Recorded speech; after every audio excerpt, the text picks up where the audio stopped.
Et donc s'oppose à l'esprit de la Renaissance l'obscurantisme. L'obscurantisme, c'est le contraire. C'est déclarer fausses des idées vraies, ou déclarer vraies des idées fausses. Dans l'obscurantisme, il y a 3 aspects. Premier aspect, déclarer vraies des idées fausses. Exemple. Le privé, ça coûte moins cher que le public. Obscurantisme. C'est pas vrai. Le privé, ça coûte plus cher que le public. Et il n'y a pas besoin d'être un aigle pour le comprendre, parce que forcément, si vous avez quelque chose à vendre et que l'autre a la même chose à vendre, eh ben, vous faire de la pub. Ça, c'est un coût de plus. Plus de l'administration, etc. Vous le savez tous. Bon, donc, obscurantisme. Comme on vit plus longtemps, il faut travailler plus longtemps. Obscurantisme. Ce n'est pas vrai. Parce qu'on vit plus longtemps, parce qu'on travaille moins longtemps. Ils se sont donc trompés dans l'ordre des facteurs. Le néolibéralisme fonctionne comme un obscurantisme, parce qu'il tient pour vrai des choses qui sont fausses et arrive à vous les enfiler dans le crâne au point que vous filez par vous-même par vous dire « oui, mais il y a peut-être du vrai ». Non, il n'y a pas de vrai là-dedans, c'est faux. Si vous partagez, il y a de quoi faire vivre tout le monde bien. Si vous partagez, il y a moyen de partager, de produire et de consommer raisonnablement, c'est-à-dire en tenant compte de notre environnement. Deuxième forme de l'obscurantisme, empêcher la propagation du savoir. Ça ne va pas être trop long, mais je dois vous le dire. En ce moment, il y a une bataille qui commence et vous devez bien regarder ça, les gens.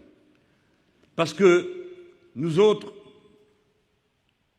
qui venons du commun, nous avons toujours cru que c'est par les études que nos enfants amélioreront la situation, leur situation de vie, et pas seulement leur situation matérielle, aussi leur situation morale, intellectuelle.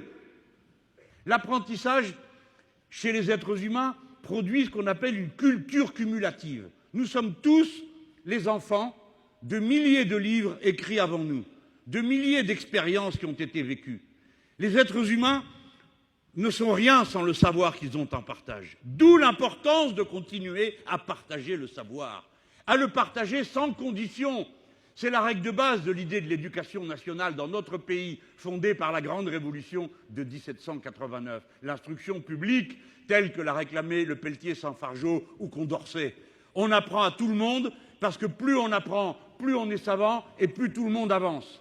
Eh bien, l'obscurantisme de notre temps, c'est quand il décide que le savoir est une marchandise auquel n'accèdent que ceux qui ont les moyens de se la payer. Alors ceux-là font le pire de tout, le contraire de ce qui était la gloire de l'histoire humaine, la transmission du savoir. L'école doit être gratuite, elle doit être égalitaire, elle doit être la même pour tous nos gosses. Eux, ils fabriquent des établissements qui sont des établissements qui permettent la sécession des riches et de leurs enfants. Je viens maintenant sur le dernier point de l'obscurantisme, c'est ignorer volontairement. C'est-à-dire qu'on organise l'ignorance. Il y a des profs ici dans la salle ? Non, parce que sinon ça va saouler les autres. Levez la main que je vois. Ah, quand même. Il y en a quelques-uns. Ah oui, il y en a derrière aussi. Merci les profs.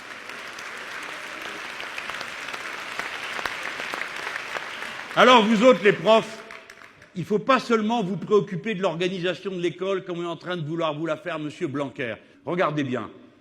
Dans le cours de philo, ils ont décidé d'enlever 2 thèmes et d'en rajouter un. Celui qui rajoute, c'est le retour de Dieu. Pourquoi pas? Mais les 2 qu'ils ont enlevés, je trouve ça quand même un peu lourd. Hein. Premier thème qu'ils ont enlevé, le travail. Mais oui. Deuxième thème qu'ils ont enlevé, l'inconscient. Autrement dit, un jeune homme ou une jeune femme de notre temps va à l'école en cours de philo et on ne lui parle ni de Marx ni de Freud. Les cours d'histoire, c'est pareil. Si on n'apprend pas à tous les petits Français ce qu'est la révolution de 1789, ils n'ont pas de raison particulière d'être français.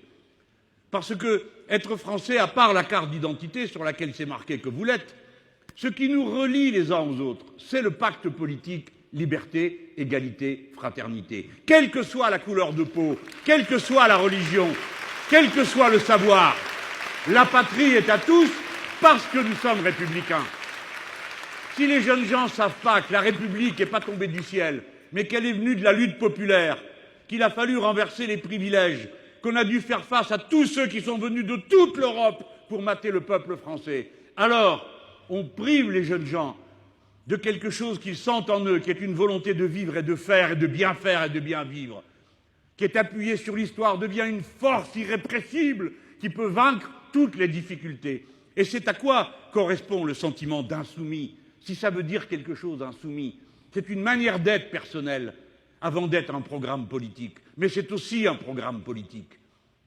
Et ça devient un programme politique parce qu'il est enraciné dans l'idée que vous vous faites de vous-même, qui est que vous n'êtes pas des choses, vous n'êtes pas seulement décrits par votre genre ou par votre métier, vous êtes des gens qui contenaient la possibilité d'un monde entier qui est contenu dans leur tête, à condition qu'on veuille bien considérer que toute personne se vaut et que nous sommes semblables. Et comme nous sommes semblables, alors il y a un intérêt général humain, et je reviens au début de mon discours. Cet intérêt général humain, c'est que ne soit pas détruit par le capitalisme financier de notre époque, dont la Commission européenne et le syndic ne soient pas contraints à détruire les êtres humains et la nature. Voilà pourquoi nous, à notre tour, à notre temps, à ce moment-ci de l'histoire, après avoir été pendant des générations les enfants de l'humanisme dont je vous parlais tout à l'heure, renés en Europe au XIVe siècle, continués dans les Lumières, exprimés politiquement dans la Grande Révolution de 1789, vécus ensuite dans la Commune de Paris et dans toutes les expériences et tentatives socialistes qui voulaient changer la vie des gens en y établissant l'égalité. On le sait au prix de quelles erreurs, mais aussi au prix de quels espoirs, de quel dévouement, de quelles luttes sans fin qu'ont mené les générations avant nous. Maintenant, le moment est venu d'entrer dans une nouvelle phase idéologique et politique, celle du nouvel humanisme, où on redit le siège de la vérité est dans nos esprits, et le siège de l'efficacité est dans notre action, comme on le pensait au début, mais on y ajoute quelque chose de fondamental. Il n'est pas vrai que l'être humain doit se rendre, comme le disait Descartes, maître et possesseur de la nature. Il n'est plus question de se rendre maître et possesseur de la nature. Il s'agit d'être en harmonie avec elle. Et l'harmonie est une chose très précise, ça porte un nom. Ça s'appelle la règle verte. L'harmonie, c'est comme dans la musique, c'est la concordance des temps. La règle verte signifie qu'on ne prend pas plus à la nature qu'elle n'est capable de reconstituer. C'est un défi technique, scientifique majeur. Tel est le nouvel humanisme. Il se préoccupe non seulement des êtres humains, mais il pense que les êtres humains ne peuvent vivre et exister qu'au milieu de la biodiversité et que notre premier devoir est que nous sommes concernés par la moindre des libellules, la plus innocente des abeilles et la grenouille la plus vulgaire. Tout ça est un seul monde, c'est le monde vivant. Il doit vivre en harmonie.